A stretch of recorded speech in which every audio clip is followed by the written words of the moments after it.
right, folks, the Valley, of course, as we know, has had some of the hottest temperatures this week, reaching a high of 113 just on Thursday. And keeping your tires in shape is definitely critical. It's reported that there are 100 deaths across the country each year because of underflated tires, and that's something that can easily be avoided. So with us this morning, we have Howard Fleischmann from Community Tire and Auto Repair. Thanks for being here this morning. Thanks for having us. All right.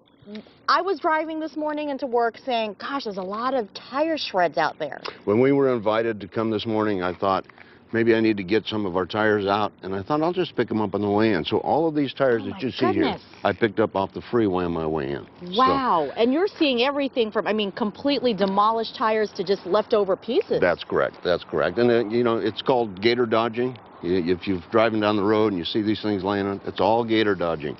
Why is it becoming such a problem right now? Is it the heat? Is it not properly inflated tires? Tires have two natural enemies, heat and age. Okay. And the heat is the worst. So right now, if people haven't inflated properly, they're creating even an additional problem because the tire is going to heat up even more than the atmosphere is created. All right. So I guess aside from making sure, I know the penny test that you do on the grooves. I have a penny, but I was going to go in a little different direction. I was going to say, I brought this tire out of our stock because when you look at this tire, if you're checking your own, you would say, hey, because this is the outside, it looks pretty good.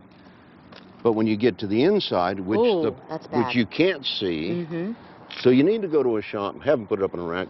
They'll do it. They'll be glad to check it out and make sure that the tire integrity is good from the inside out. Okay. Looking at it from the outside is not the same, of course, as properly checking the inflation. Where do you even check where the pressure should be? Well, that's a great question. A lot of people think that you go to the tire because it has the pressure on the outside, and that is totally inaccurate.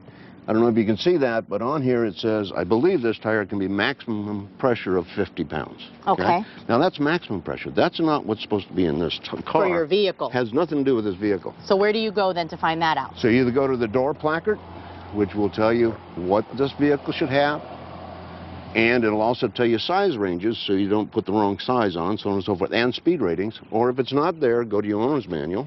Okay. Or go to any competent tire shop and they can tell you what you should do. Okay. And as for checking your pressure, is that something folks can easily do themselves? Oh, absolutely. In fact, we can do this one real quick.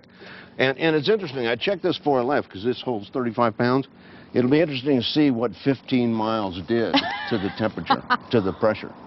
Did it change it? Oh, yeah. What are we at, 38? Really? Okay, so it changed a few. Because of the heat. The air expands. All right. Knowing that these are some of the steps you can do, what other steps would you say folks can take so that you don't end up with one of these tires on the roads? Inflate, rotate, and evaluate. Okay. Inflate, check your inflation on your tires once a month. Okay, once a month. Once a month, without fail. Does it matter what time of the day you're checking it? Absolutely. You want to check it cold. Cold, You don't want to change it, again, 35 when I left home, 38 when I got here. So it changes when it heats up. Okay. Rotate. We recommend you tie in your rotation with your oil changes. If you change your oil every 3,000 miles, rotate every second oil change. Okay. If you do a 5,000 to 8,000 mile oil change, do it every time. Okay. It will extend your tire life by 25% because you take that tire that's in a position wearing in a certain way and you change that position.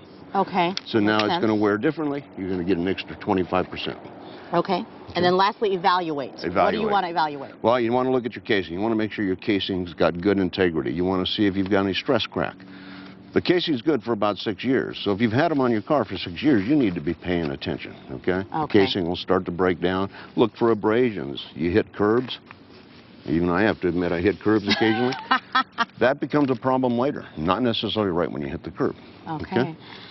And you guys can take care of everybody over at Community Tire would be glad to. If anybody wants to stop in, we'll give you a free tire gauge. We'll do a tire inspection, no obligation.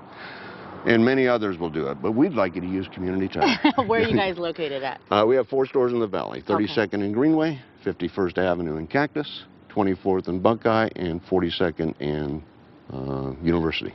And let them know that Howard sent you. Or that you saw it on GMAS. And of course, we'll put all that information, Howard, on azfamily.com on our hotline to make it easy for folks. Very good. Thank you very much. No, thank you. I wish we had some extra time right now to take a ride in this while it's still cool. Nice vehicle there.